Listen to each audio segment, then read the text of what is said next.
hambatan-hambatan begitu. Nah, per definisi persilangan interspecific hybridization atau hibridisasi antar spesies itu persilangan antara dua spesies yang berbeda dari genus yang sama, sehingga sering disebut juga intrageneric hybridization. Nah, hal-hal yang terkait dengan interspecific hybridization itu digunakan ketika karakter yang diinginkan tidak ditemukan di dalam suatu spesies tanaman. Kemudian ini merupakan cara yang efektif untuk mentransfer gen yang diinginkan ke dalam tanaman budidaya dari tanaman budidaya lainnya yang sekerbat atau kerabat liar atau wild species atau wild relative. Kemudian interspecific hybridization ini lebih berhasil pada spesies tanaman yang diperbanyak secara vegetatif, misalnya pada tebu, kentang, dibandingkan pada spesies yang diperbanyak dengan biji. Kemudian juga mengarah pada introgresi yang menunjukkan terjadinya perpindahan gen dari satu spesies ke dalam genom spesies lainnya. Nah, di dalam hibridisasi interspesifik ini dihasilkan 3 tipe persilangan, yaitu yang fully fertile, partially fertile, dan fully steril pada berbagai spesies tanaman. Yang fully fertile itu jika antar spesies memiliki kesamaan kromosom yang komplit, artinya homologinya memang cocok, ya, dan kromosom pada hibrida tersebut dapat secara normal berpasangan saat meiosis, dan sebagai hasilnya adalah tanaman S1 yang fertil penuh. Nah, saya akan berikan ini satu saja, nanti yang lainnya silakan dibaca ya.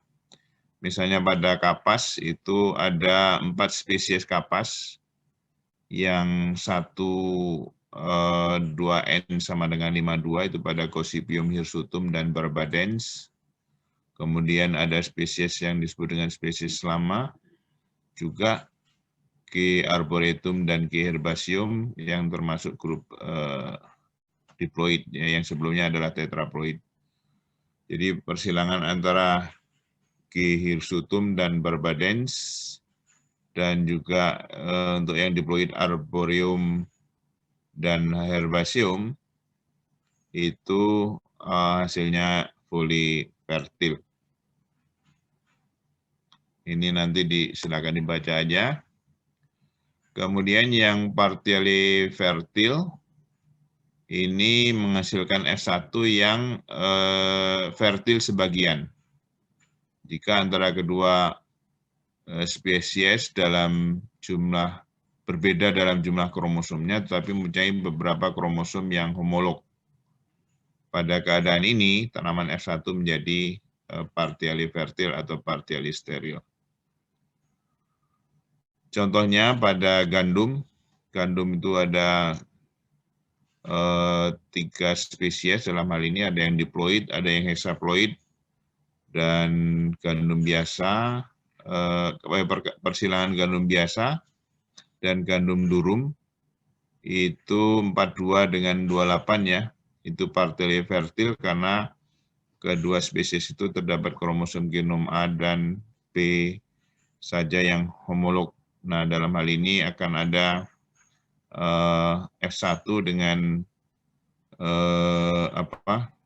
kromosom yang bivalennya 14 dan 7 yang univalen. Nah, ini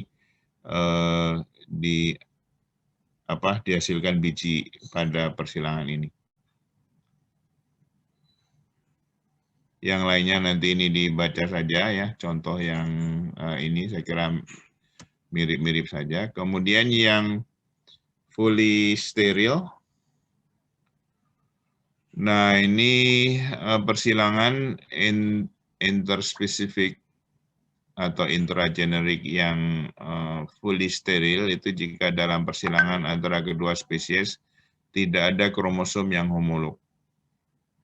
Pada spesies seperti ini, jumlah kromosom mungkin sama atau mungkin tidak sama. Nah, tidak adanya kromosom homologi menyebabkan tidak memungkinkan terjadinya perpasangan antara kromosom dari kedua spesies saat meiosis. Oleh karena itu, tanaman F1 menjadi fully steril.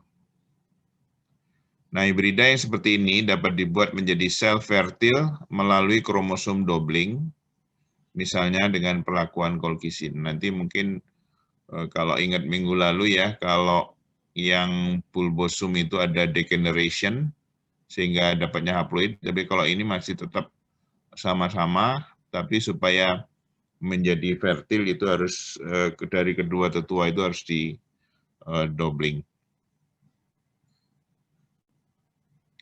Ini contohnya pada tembakau. Ini contoh yang sangat lama ya.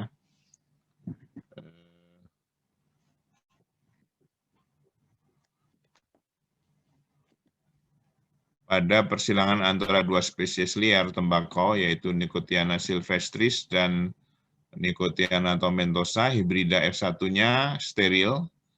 Ketika tanaman F1, ini pelannya harus dihilangkan, diperlakukan dengan Colchicine, diperoleh tetraploid yang fully fertil dan mirip dengan spesies budidaya Nicotiana tabacum.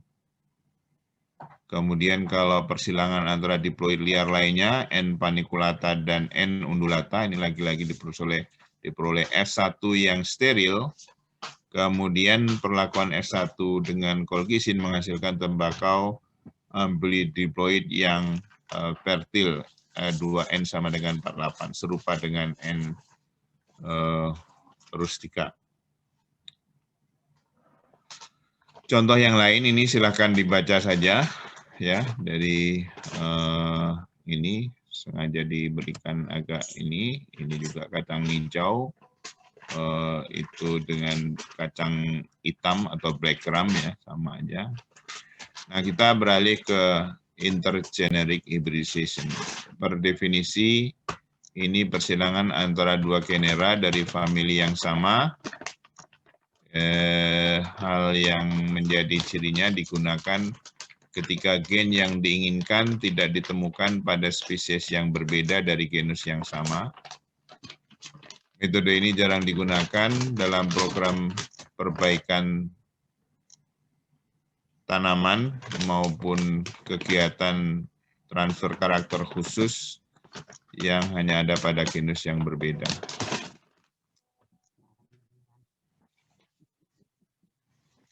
Metode ini secara umum digunakan pada spesies yang diperbanyak secara aseksual. Hibrida F1 antara dua genus selalu steril. Fertilitas harus dikembalikan dengan doubling kromosom dengan perlakuan Colchicine. Beberapa penelitian menggunakan metode ini untuk pengembangan varietas baru. Nah, ini contoh pada wheat ya, persilangan dibuat antara gandum roti atau bread wheat, Triticum aestivum dan rye Secala cereale. Nah, ini beda ploidi ya.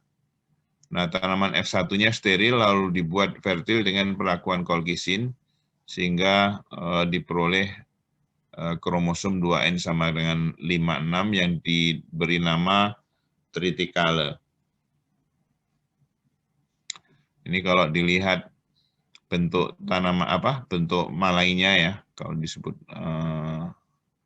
malai begitu, wheat itu yang kanan banyak rambut, kemudian rye itu yang kiri, ini yang tengah yang triticale. Nah, ini merupakan kombinasi dari potensi hasil dan kualitas biji dari gandum dengan sifat ketahanan, kekuatan, dan kestabilan atau hardiness dari rye. Triticale merupakan contoh terbaik dari keberhasilan intergeneric hybridization. Saat ini triticale ditanam secara komersial di Kanada dan Argentina. Beberapa yang bagus telah dibudidayakan dan untuk komersialisasi. Penelitian lanjutannya ini banyak dilakukan di CIMIT. Ini juga apa namanya, bisa dibaca lanjutannya ya. Nah, ini yang apa namanya,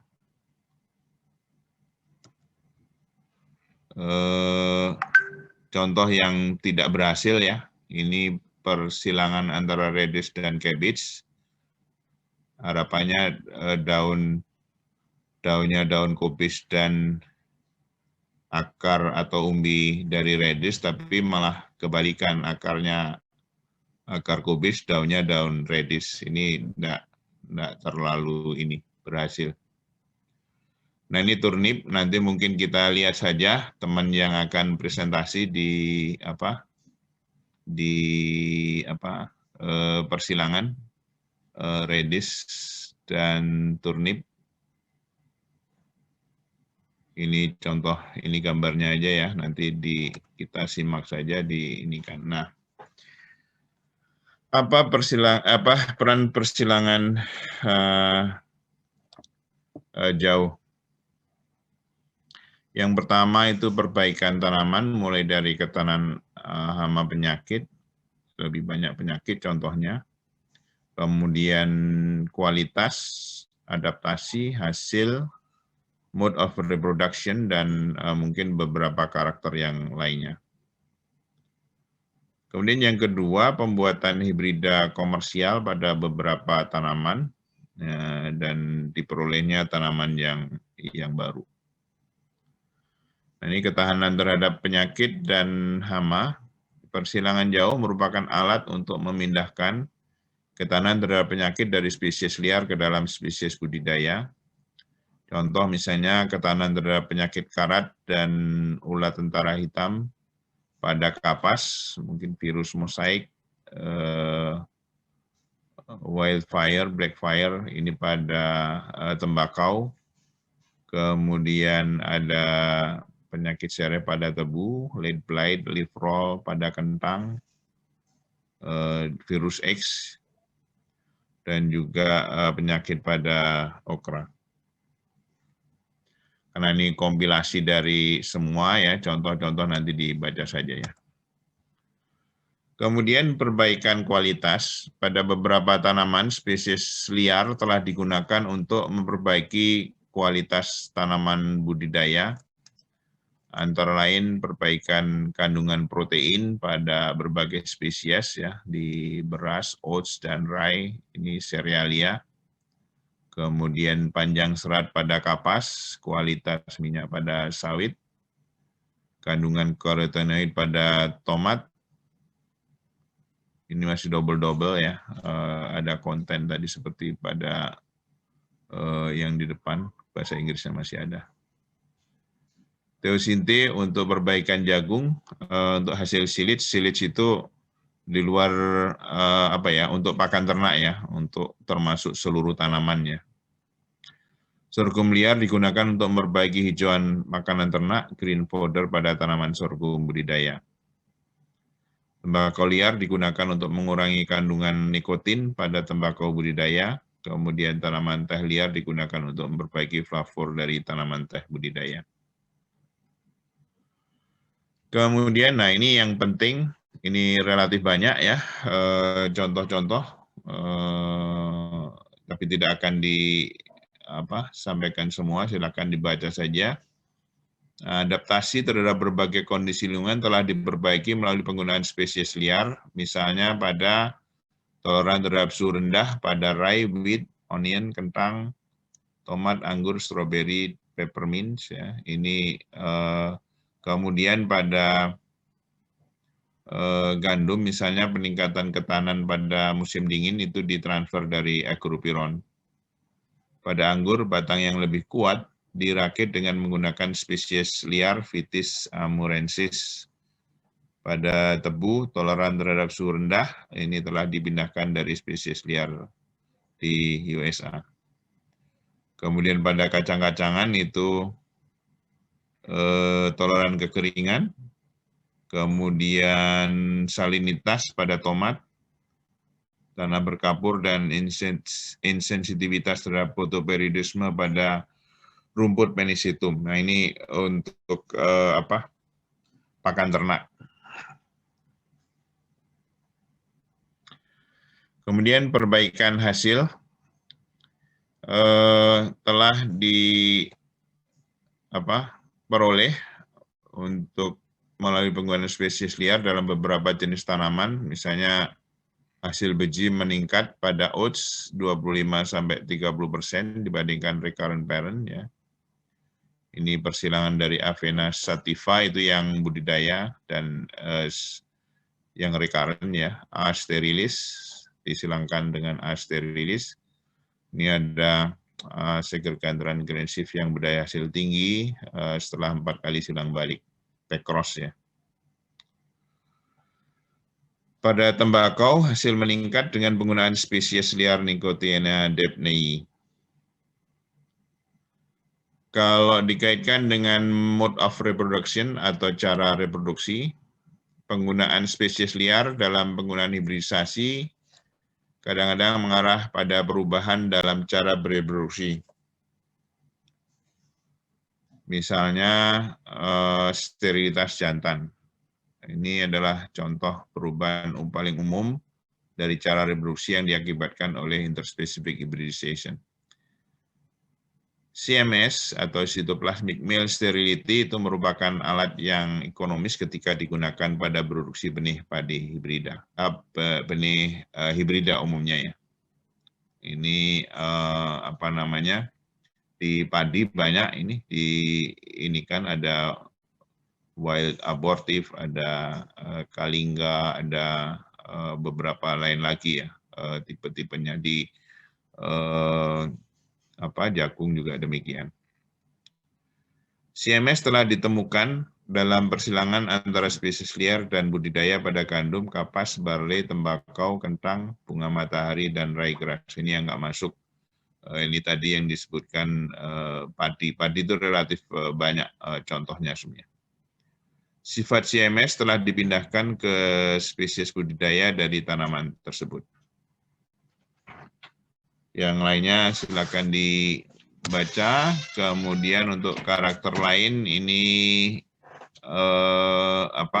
karakter biasanya yang terkait dengan kualitas atau juga warna ya. Terdapat karakter yang menguntungkan lainnya yang telah ditransfer dari spesies liar ke spesies budidaya. Misalnya pada lettuce, warna yang hijau gelap dan tekstur daun yang baik. Lettuce kalau pernah baca itu biasanya dimakan mentah ya, nggak pernah di stir fry gitu seperti kubis-kubisan lainnya, karena dia memang lebih keras gitu ya, crispy begitu. Dia bahkan kalau kena panas justru akan rusak ya. Tidak, ini memang dimakan mentah. Ada lettuce itu lettuce daun, ada lettuce head. Kelihatannya ini yang dimaksud adalah lettuce head, kepala yang crop seperti kubis itu.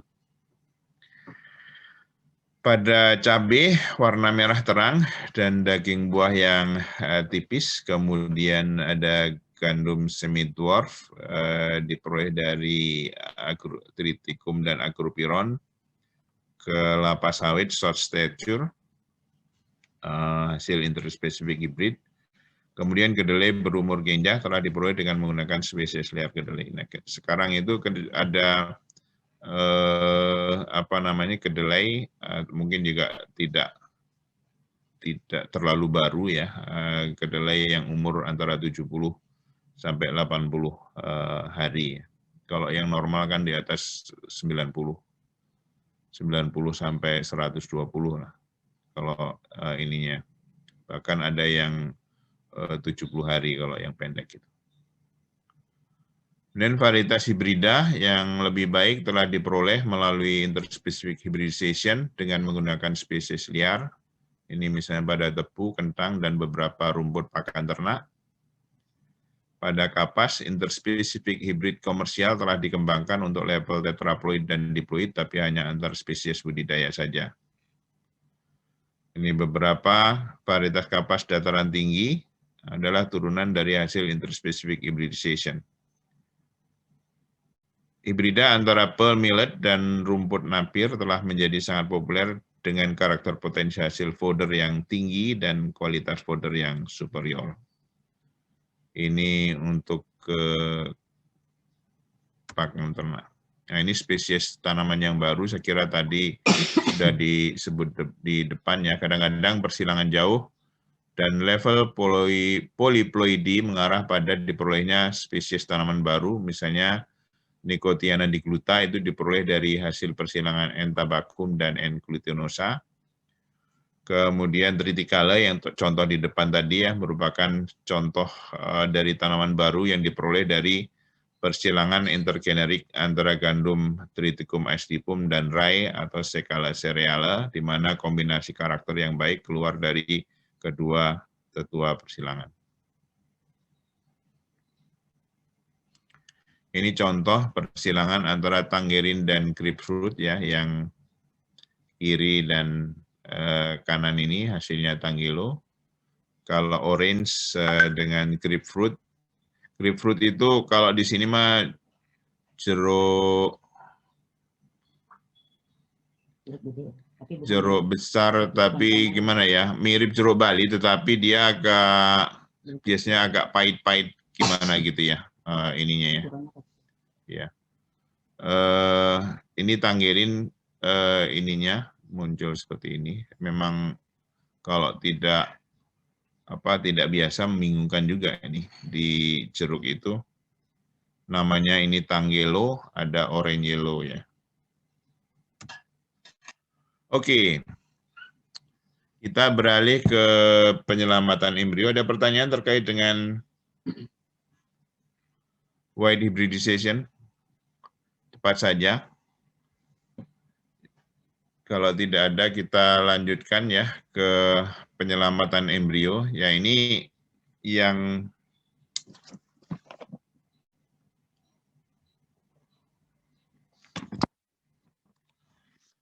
apa namanya? Sebetulnya ini akan overlap sebenarnya di di pembahasan kalau ada yang di depan itu kultur embrio, kultur ovul, kultur ovare yang di depan ya, kalau ada penjelasan di awal, tetapi sebetulnya nanti penjelasannya lebih spesifik adalah pada persilangan antar spesies ya, yang atau mungkin antar subspesies mungkin bisa terjadi demikian. Meskipun di dalam pembahasan kegunaan di bagian belakang itu akan disebutkan juga untuk kultur embrio juga manfaatnya gitu. Embryo rescue adalah beberapa teknik kultur in vitro yang bertujuan untuk membantu merangsang perkembangan dan pertumbuhan embrio yang masih sangat muda atau immature atau lemah atau weak sehingga dapat menjadi tanaman yang viabel. Jadi kalau yang di depan tadi masih didapatkan meskipun bervariasi ya, makin jauh tentunya makin tidak ada pairing ya, berarti dia akan makin sulit mendapatkan biji, atau kalau dapat biji artinya dia akan steril ya. Nah, kalau di sini yang terjadi adalah karena aborsi ya. Masalah aborsi pada distant wide hybridization itu terjadinya ketidakcocokan atau incompatibility, di mana endosperm yang gagal berkembang itu menyebabkan kegagalan pertumbuhan zikut, sehingga penyerapan embrio harus dilakukan sebelum aborsi embrio terjadi. Pada prosedur embrio rescue, komposisi dalam medium buatan menggantikan peran endosperm, sehingga membuat embrio dapat terus tumbuh kembang secara normal. Dan tentunya ini beda dengan somatic embryogenesis ya. Ini kaitannya nanti adalah dengan persilangan. Kalau embryogenesis kan kita inginnya itu seragam ya, dari somatik, mass scale gitu ya perbanyakannya, tapi kita inginnya seragam. Kalau ini kita lebih ke tujuan breeding ya, dalam artian menyelamatkan persilangan jauh yang kemungkinan akan mengalami aborsi. Nah, jenis kultur pada atau untuk embrio rescue tergantung pada jenis organ yang diselamatkan. Embrio rescue sering disebut sebagai kultur embrio, kultur ovul, dan kultur ovari. Nah, ini biasanya kultur ovul ovari ini lebih sering digunakan pada spesies berbiji kecil atau pada embrio yang sangat muda. Media yang digunakan tergantung pada tahap perkembangan dari embrio, yaitu tahap 1 heterotrofik dan tahap 2 autotrofik. Nanti bagaimana ininya kita lihat di slide yang berikutnya sesudah ini ya. Nah, prosedur embrio rescue ini dikutip dari Sukla dan Kumari. Ini merupakan prosedur yang paling sering dipakai untuk penyelamatan embrio, di mana embrio diisolasi dan ditanam langsung di medium.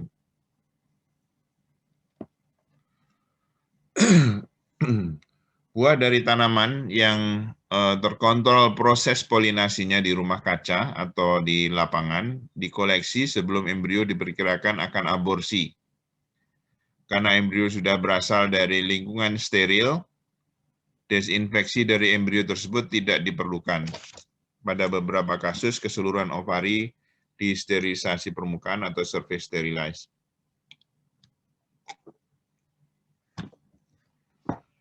Embrio seyogianya ditanam langsung pada media setelah diisolasi agar tidak mengering. Untuk embrio fase hadsip berarti dia udah menjelang akhir ya, dan embrio muda, embrio harus dipotong dengan suspensor yang masih melekat. Kultur ovul, embrio sulit dipotong saat masih sangat muda atau jika berasal dari spesies yang berbiji kecil. Untuk menghindari terjadinya kerusakan pada embrio akibat pemotongan, kadang bisa saja embrio ditanam ketika masih berada di dalam ovul. Teknik ini disebut dengan kultur ovul atau in ovulo embryo culture. Pada kultur ovul, ovari dikoleksi sebelum waktu di mana diperkirakan akan terjadi aborsi. Permukaan ovari disterilisasi dan ovul diisolasi kemudian dikulturkan pada media. Tahap-tahap pengerjaan berkisar dari yang sangat mudah seperti untuk spesies berbiji besar, di mana hanya sebuah ovul saja yang ada, sampai ke yang time consuming yang memerlukan waktu yang banyak dan relatif sulit seperti pada spesies yang berbiji kecil dan mempunyai banyak ovul. Jadi kalau makin kecil tentunya tingkat kesulitannya makin besar ya. Paling enak kalau biji yang relatif besar. Nah ini contoh pada anggur ya. Jadi gambar A itu bunga yang diemaskulasi, kemudian B itu diberi kantong ya. C itu ovul yang dipindahkan ke media. D merupakan embrio yang berkecambah. Kemudian E subkultur ke rooting medium, media perakaran, dan F itu sudah di pot. G itu harden itu diadaptasikan lah begitu, diaklimatisasikan, dan H itu tanaman yang survive dan tumbuh di tanah. Nah ini contoh ovul seedless dan seed transparents ya. Ada yang punya endosperm, ada yang tidak. Nah ini kalau ini persilangan antara DR6 dan Thomson seedless embryo germination. Mulai dari 0 itu pada ini secara beruntun, pada BC itu 3, 5, 7, 9, dan 11 ya. Dan terlihat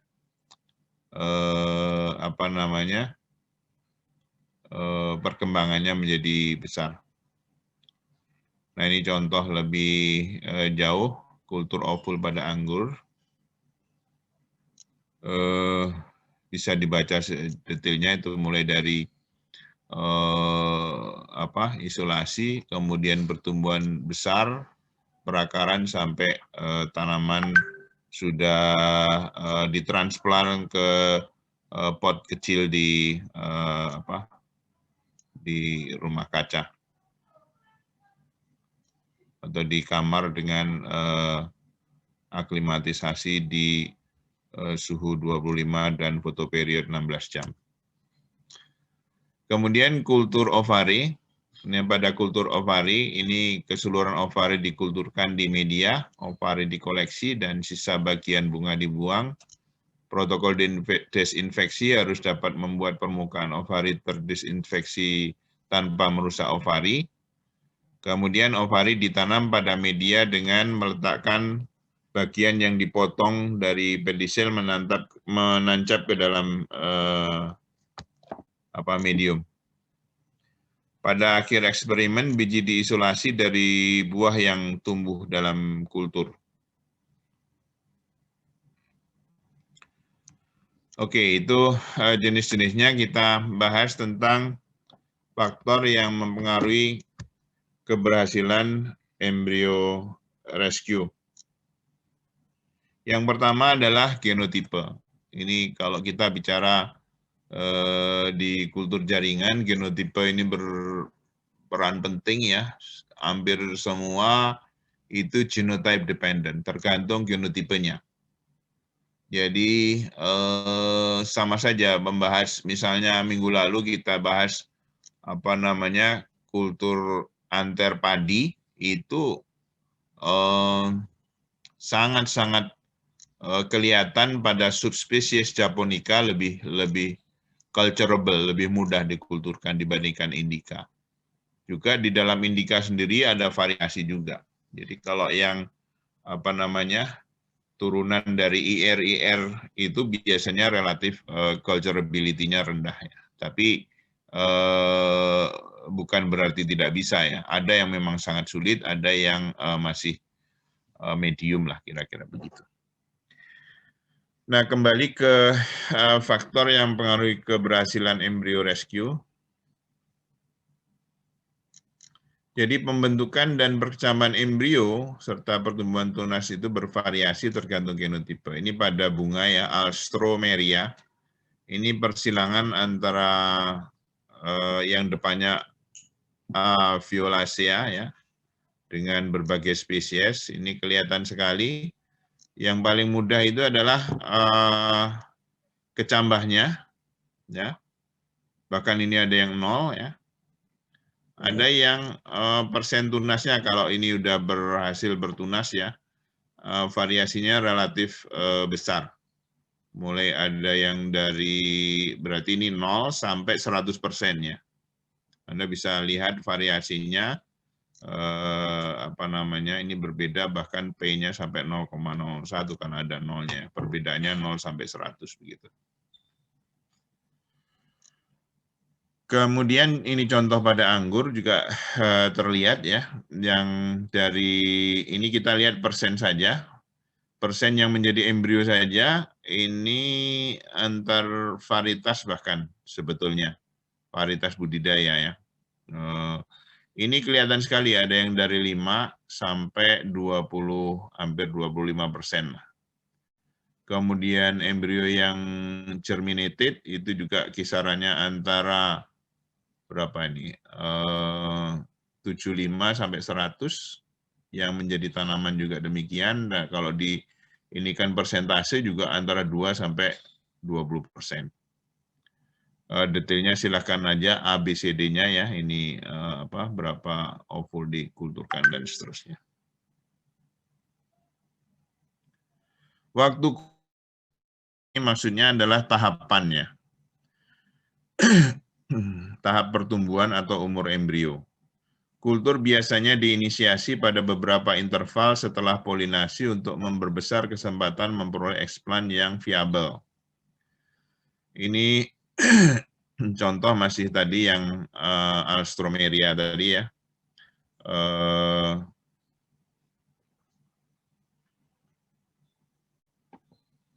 Ini pada persen perkecambahan, Anda bisa lihat di sini. Ternyata yang 7 hari setelah perlakuan itu yang paling baik, ya, konsisten. Ini MSK-nya minggu setelah dikulturkan, tapi P-nya itu hari setelah polinasi, sorry. Jadi yang paling baik adalah yang 7 hari setelah polinasi, terlihat di sini. 10 hari ternyata langsung drop ini, drop lagi. Kemudian embrio yang tumbuh menjadi kalus, menjadi tunas, kalus dan tunas, kelihatan sekali yang 7 ini yang paling bagus. Jadi tunas juga paling bagus. Nah ini tahap pertumbuhan embrio.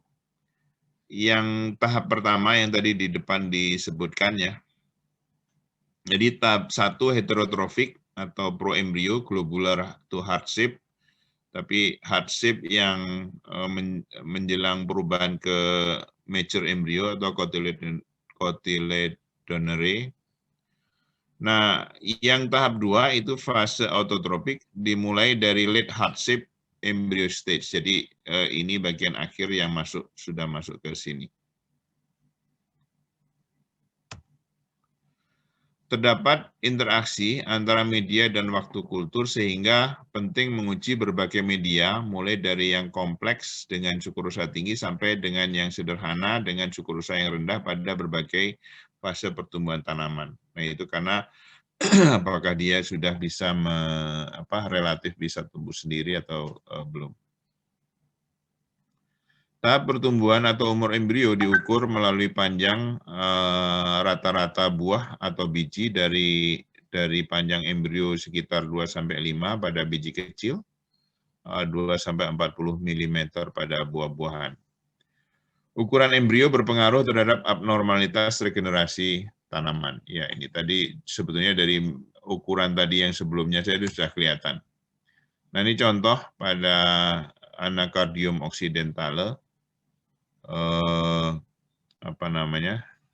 Ini embrio ukuran 1-2, ini pada gambar 1A, 1B ukuran 3-4, kemudian C, itu tahap perkembangan embrio zigotik menjadi planlet, kemudian D itu aklimatisasi.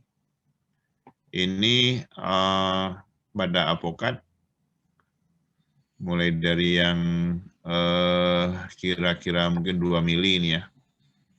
Ada yang 29 mili dan berkembang ini menjadi lebih dari 35 mili. Yang berikutnya adalah media kultur. Nah ini akan terlihat nanti datanya juga. Jadi media basal itu ada tipe media liquid, solid, semi-liquid, atau double phase. Double phase itu artinya media padat dan cair sekaligus. Biasanya yang bawah itu padat, di atasnya ada diberikan cair. Kalau pernah mendengar itu, kalau di embryogenesis mungkin dibahas ya mengenai temporary immersion system, itu jadi medianya padat, tapi kemudian di atasnya itu ada direndam dengan media selama 30 menit atau 60 menit. Nanti ini dan itu terlihat di embryogenesis pada sagu itu relatif lebih baik dibandingkan media padat.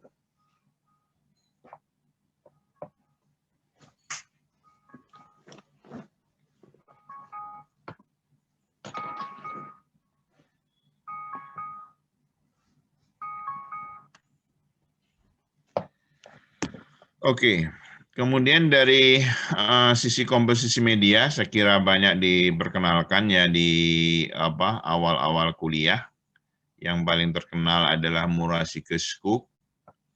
Tapi meskipun demikian itu tidak selalu bisa, terutama pada tanaman keras itu tidak selalu cocok ya, tapi mungkin nanti di contoh itu akan kelihatan.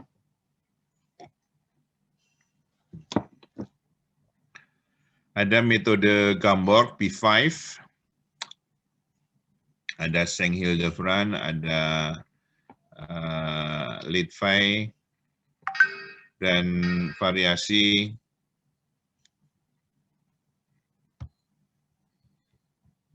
maaf ini agak banyak mengganggu ini.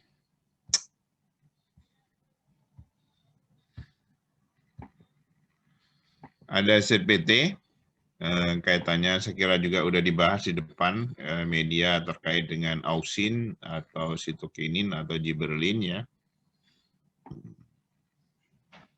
Nah ini contoh tipe media. Tipe media mempengaruhi frekuensi pembentukan dan perkembangan embrio, namun tidak mempengaruhi perkembangan menjadi tanaman. Ini ada media liquid, ada media solid, ada double phase. Jadi terlihat di sini bahwa yang double phase itu relatif lebih baik daripada yang lainnya kalau dilihat dari tanaman total yang dihasilkan. Kalau menjadi tanamannya persentasenya tidak terlalu banyak ya. Kemudian komposisi media ini juga terlihat sekali. Ini MS, ini komposisi media secara nyata mempengaruhi pembentukan embrio dan perkembangan tanaman, namun tidak mempengaruhi perkecambahan embrio. Ini pada anggur ya. Jadi MS ini paling jelek ya. Di sini yang bagus adalah ER, Emersat Raming ya. Ini diambil tahun 94. Kemudian pada NN itu yang bagus adalah yang diberikan QA dan IA. Hubungan media dan tahap perkembangan embrio.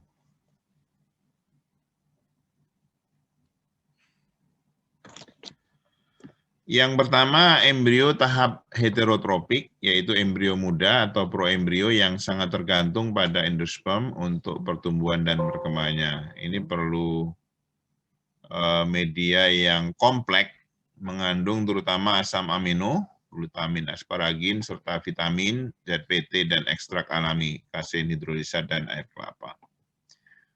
Perlu media dengan potensial osmotik tinggi, misal sukrosa sebagai sumber karbon pada konsentrasi 8-12%. Biasanya kan kurang dari itu ya, 3-6% lah gitu untuk bisa ini. Untuk menghindari precocious germination. Apa itu precocious germination? Itu adalah germination pada saat awal perkembangan tunas atau embrio, dan ini akan mendukung pertumbuhan yang normal. Biasanya akan diperlukan lebih dari satu media agar proembrio dapat tumbuh menjadi embrio yang dewasa. Jadi kalau kita lihat pada kondisi perkembangan embrio yang normal itu kan ada biasanya awal itu kondisi embrio masih mungkin lebih banyak membelah, kemudian endospermnya masih cair, kemudian endospermnya memadat, kemudian itu tumbuh mendewasakan. Nah, pada tahap akhir itu biasanya ada proses lebih ke desiccation ya, pengeringan dan juga penyempurnaan pertumbuhan endosperm, dan biasanya untuk beberapa tanaman itu beberapa jenis spesies itu juga ada dormansi begitu, atau mungkin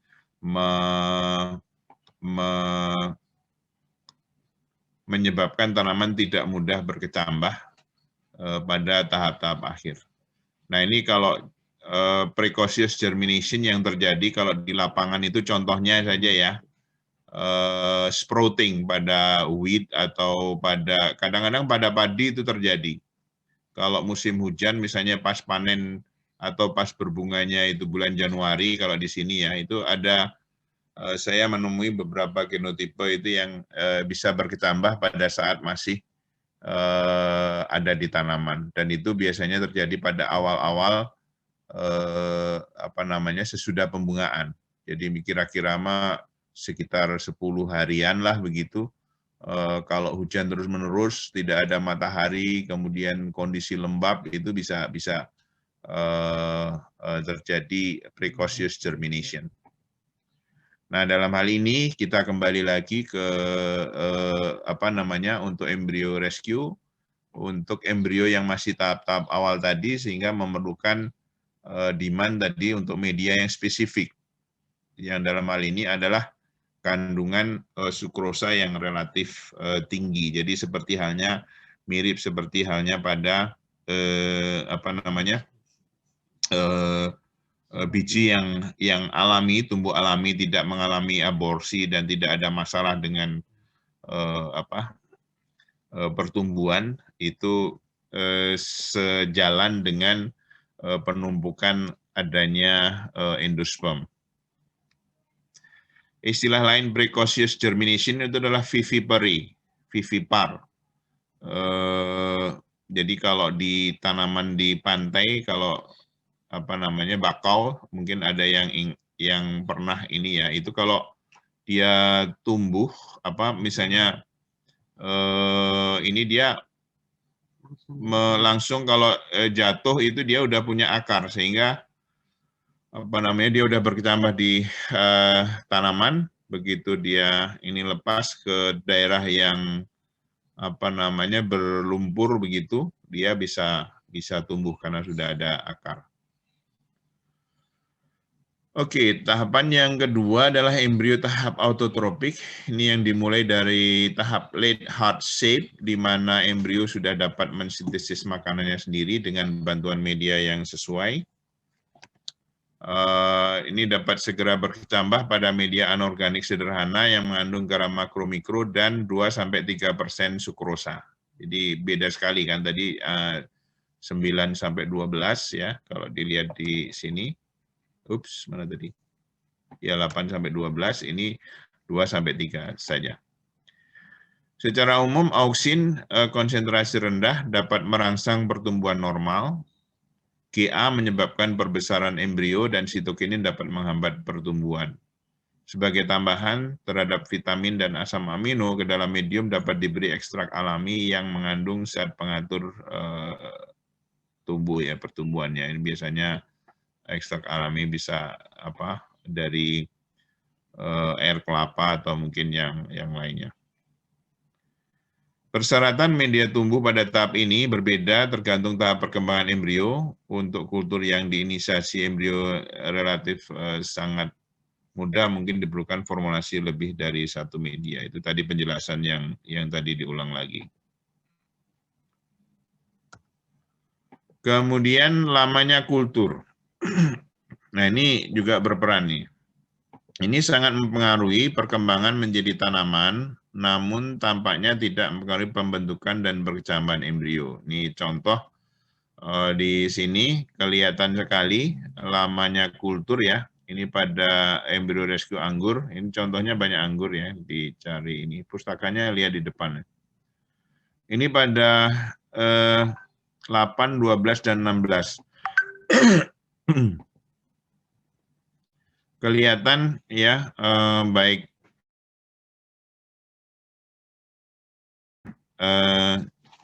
yang berkecambah ini maksimal ya 90% menjadi tanaman, meskipun tidak relatif besar tapi nggak beda nyata, tapi tanaman totalnya itu relatif masih lebih banyak ya, 24%. Suhu dan cahaya. Syarat pertumbuhan embrio kadang mengikuti kedua tetuanya. Misalnya untuk embrio tanaman yang berasal dari tetua cool season akan memerlukan suhu yang lebih rendah dibandingkan yang berasal dari tetua yang warm season. cool itu suasana musim dingin, warm season musim hangat ya. Kultur umumnya juga diinkubasi di ruang gelap untuk menghindari precocious germination ya, perketambahan yang dini. Kemudian setelah 1-2 minggu kultur dipindahkan ke ruangan bercahaya untuk merangsang perkembangan klorofil. Apa saja aplikasi embryo rescue? Ini sangat beragam di dalam program crop improvement ya, perbaikan tanaman. Embryo rescue sudah lama digunakan untuk mendapatkan hibrida pada persilangan jauh. Ini recovery F1 pada interspecific atau intrageneric hybridization dan intergeneric hybridization. Kemudian mempercepat proses pemulihan, shortening the breeding cycle, serta mendapatkan tanaman dari embrio yang tidak dapat tumbuh normal secara alami, misalnya perlu 10-20 hari untuk pematangan di alam. Nah, ini contohnya pada breeding sorghum, ini sebetulnya ditunjukkan di sini demonstrasi antara yang bagian atas, saya nggak tahu namanya apa, kalau di ini mungkin apa namanya, Malay atau apa sorghum ya, karena nggak terbiasa dengan ini, mungkin bisa kalau di apa di jagung tasel yang di atas, tapi ini justru buahnya kan, apa bijinya ya. Jadi ini bagian atas itu disilangkan, bagian bawahnya itu di-shelving, ya. Jadi kalau dilihat di gambar L, ini Anda silakan baca nanti ininya apa detailnya. Ini yang disilangkan dengan apa genotipe lain, yang di bawah ini yang di-shelving. Nanti akan yang disilangkan itu akan di apa? Seleksi dari biji-biji yang immature, kemudian disterilisasi, kemudian excision atau pemotongan embrio, penempatan embrio di apa? Di medium, kemudian pertumbuhan ini kelihatan adalah apa namanya? Plantlet yang siap untuk ditransplant ke tanah, dan ini adalah apa seedling atau bibit yang berumur 2 minggu. Nah ini penjelasan lain lagi, saya kira rescuing the embryo, tahapan yang bentuk lain lagi. Jadi ini ingin dibedakan bahwa dengan rescuing the embryo itu bisa mempercepat waktu sekitar 30 hari ya, sekitar ya 32 hari lah gitu. Jadi pada apa namanya periode yang sama ini udah panen, ini sedangkan yang shelving tadi itu apa masih baru sampai tahapan 48 hari seperti yang di sini ya. Artinya bahwa dia dengan embryo rescue ini juga bisa mempercepat cycling waktu untuk bisa mendapatkan biji pada hibridisasi yang jauh.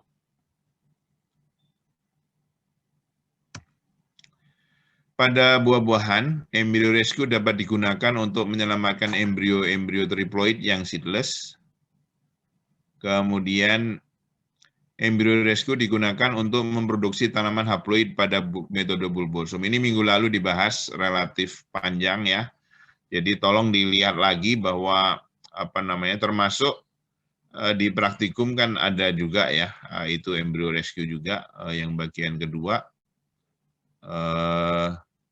Kemudian mengatasi dormansi biji, overcoming dormancy pada prunus dan taxus, ini pada tanaman pohon-pohonannya. Dan untuk memeriksa viabilitas benih. Jadi ini lebih ke embryo culture sebenarnya. Kemudian embryo rescue dapat digunakan untuk mempelajari bagaimana embrio terbentuk, embryo morphogenesis dan perkecambahan dini atau precocious germination. Jadi ini bisa embrio rescue beneran, ya artinya dari persilangan itu kira-kira tumbuhnya bagaimana, atau bisa juga embrio culture yang kita ingin melihat pertumbuhan secara apa in vitro itu seperti apa. Nah, ini contoh penggunaan embrio rescue untuk mendapatkan progeni dari persilangan dengan ploide berbeda seperti pada jeruk yang tidak dapat menghasilkan biji viabel. Jika tidak diselamatkan, biji kecil berkerut dan gagal tumbuh. Ya, ini dilihat dari persilangan dari 4X dengan 2X ya. Apa namanya, bijinya kecil-kecil. Ini yang pembentukan biji antara kino yang 2X dan kino 4X secara resiprok. PD itu gambar BCD itu yang seedless ya, dari sini bisa diselamatkan. Nah, ini karena jeruk ini kan apa namanya dibiarkan vegetatif, jadi dia nggak masalah ya kalau ini bisa dapat tanamannya. Jadi seperti tadi dijelaskan di depan bahwa yang paling bisa atau banyak diuntungkan juga dengan metode ini adalah yang dibiarkan secara vegetatif, karena apa namanya kalau itu didapatkan sifat unggulnya maka tinggal diperbanyak secara vegetatif. Oke, saya kira demikian. Ada pertanyaan?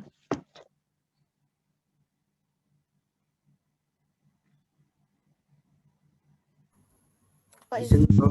Ya, silakan. Saya stop share dulu ya. Oke. Silakan, dari siapa tadi?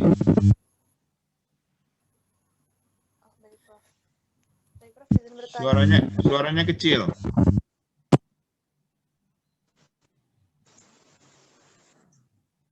Halo. Tes. Ya. Halo Prof. Ya. Iya. Baik Prof, izin bertanya terkait dengan white hybridization. Tadi dijelaskan bahwa tingkat keberhasilannya pada tanaman yang membiak vegetatif itu lebih tinggi daripada yang membiak dengan biji. Lalu dengan pernyataan seperti ini, alasannya apa ya Prof? Terima kasih. Oke. Sebentar, yang ini ya. Karena begini, kalau kita sudah dapat vegetatifnya, bisa segera dimanfaatkan. Kalau yang biji tadi kan kita nggak tahu apakah itu masalah sterility tadi loh. Kalau misalnya dia fertil atau hal fertil, itu berarti dia kemungkinan masih bisa. Karena terusannya itu loh. Itu terkait dengan yang penjelasan yang terakhir tadi. Lebih kepada bahwa pemanfaatannya itu lebih ready begitu, lebih siap gitu dengan yang bisa diperbanyak vegetatif. Jadi misalnya tadi dari apa namanya yang jeruk seedless tadi, seedless itu sebetulnya bukan berarti bahwa dia tidak berbiji ya. Definisinya kalau mungkin silahkan ambil mata kuliah di AKH begitu. Mungkin Pak Slamet banyak, Prof. Slamet Susanto banyak ini dengan itu. Biasanya itu adalah masih ada 1-2 dibandingkan misalnya puluhan atau 20-an di dalam satu buah gitu. Maksudnya begitu. Atau seedless yang dimaksud adalah bijinya itu kecil begitu. Jadi misalnya pada jeruk apa namanya, jeruk Bali mungkin namanya, aduh kalau ini diubah itu apa ya namanya, jeruk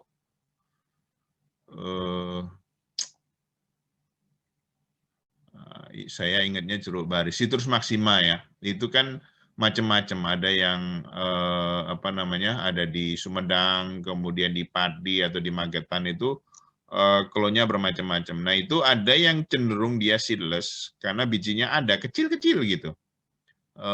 Masih ada bentuknya. Jadi maksudnya begitu itu diperoleh tanaman atau organ vegetatifnya, kita bisa mengkarakterisasi kalau dihasilkan itu buah, misalnya kualitasnya bagus dan itu bisa dimanfaatkan segera begitu. Tapi ya kembali lagi tergantung. Kalau tanaman tahunan ya berarti memang menunggu tanamannya sampai besar dan berbuah gitu. Maksudnya itu ya. Iya, baik Prof. Alhamdulillah sudah jelas. Terima kasih Prof. Mangga. Sama-sama. Ada lagi?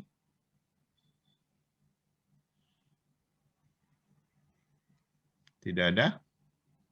Saya ada, Prof. Oke, silakan. Izin bertanya terkait dengan yang precocious benih itu, Prof. Ya. Itu apakah terkait juga dengan tipe benih yang recalcitrant atau ortodok? Bagaimana itu, Prof?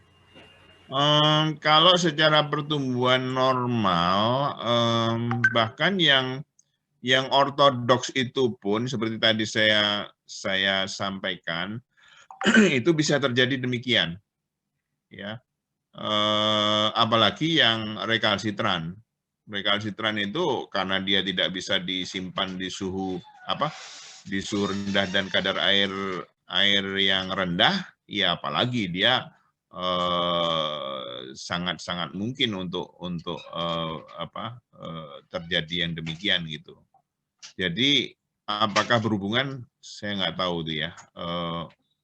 Yang jelas sih bahwa segala macam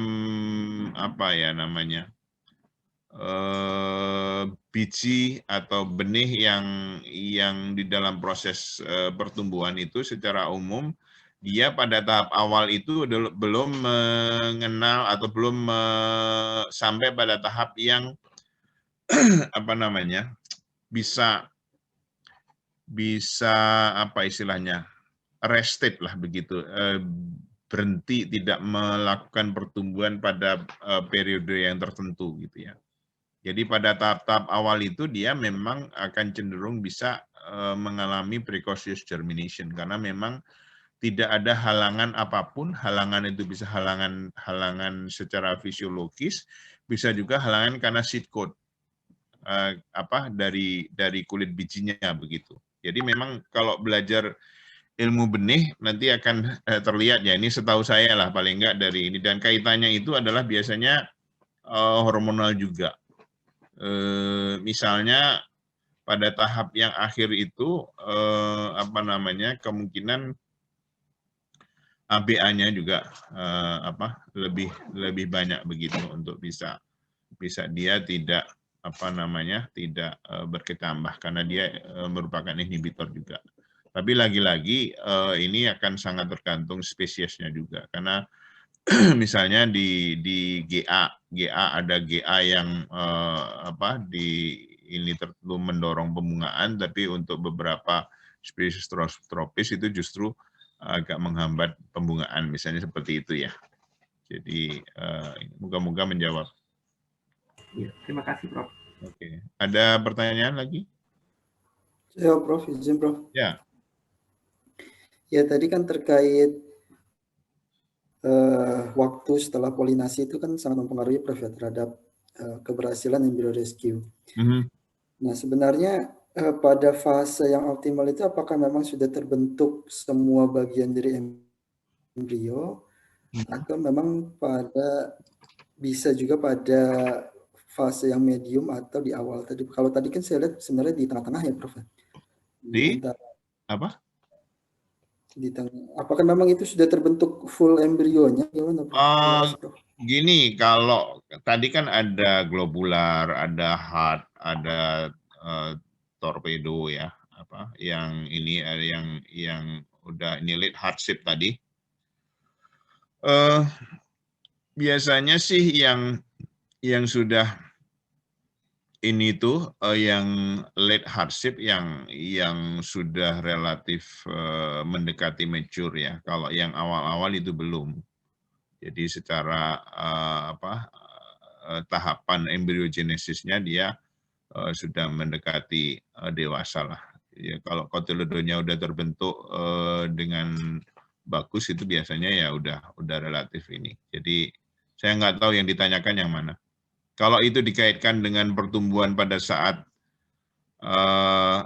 embryo rescue, masalahnya gini, kita harus melihat juga khawatirnya dengan tidak adanya endosperm yang mendukung, khawatirnya itu adalah ada aborted gitu loh di tahap perkembangan. Dan kita nggak tahu karena yang namanya setiap persilangan yang distant hybridization itu kan penghambatannya apa dan seterusnya itu kan kita nggak tahu ya penyebabnya apa, dan bahan kimia apa ada yang ada di situ. Bisa jadi ada senyawa-senyawa yang justru menyebabkan dia memang juga pertumbuhannya nggak bagus gitu. Ada juga yang dikaitkan dengan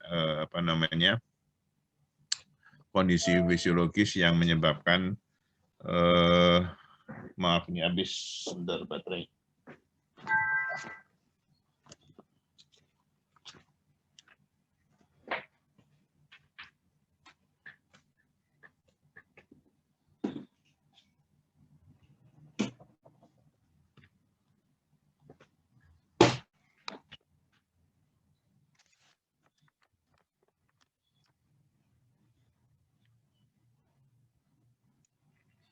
Aduh, hilang benar.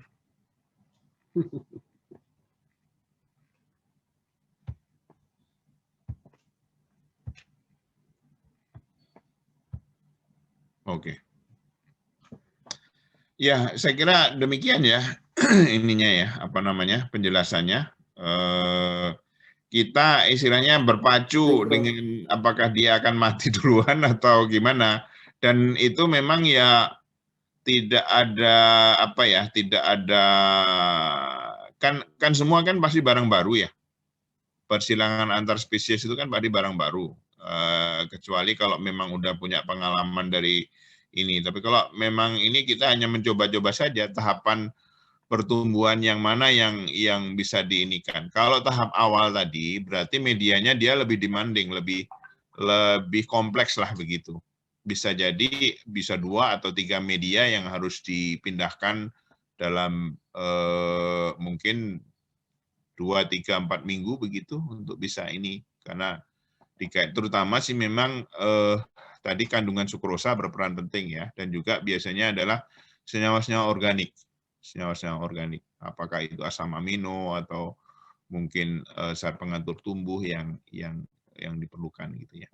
Jadi intinya adalah kita ingin menyelamatkan itu ya mencoba berbagai waktu, dan tadi kelihatan sekali kan bahwa data-data itu menunjukkan ada yang umur yang tadi di tengah tadi kan ada 7, 10 sama berapa ya, atau 14 ya, saya nggak hafal datanya, mungkin bisa dilihat lagi.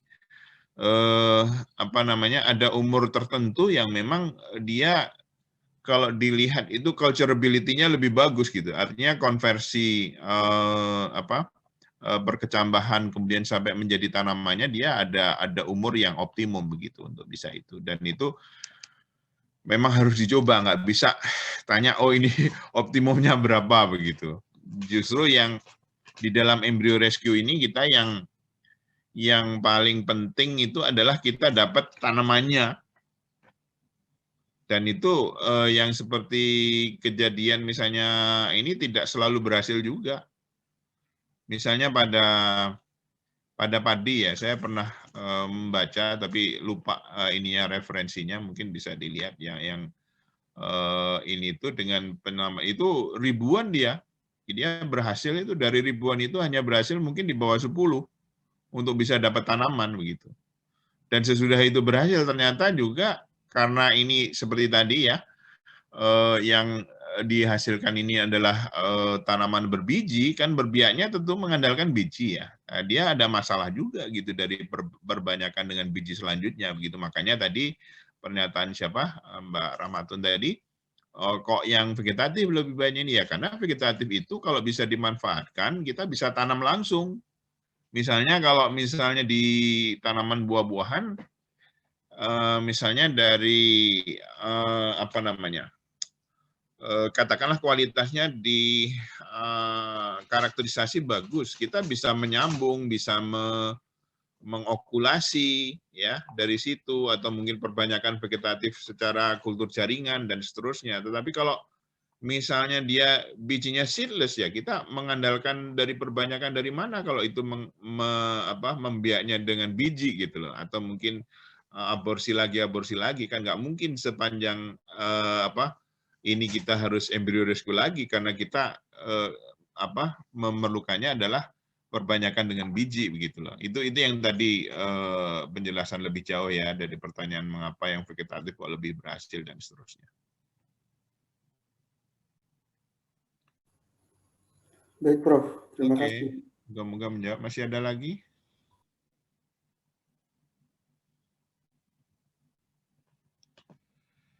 Baik, kalau tidak ada, kita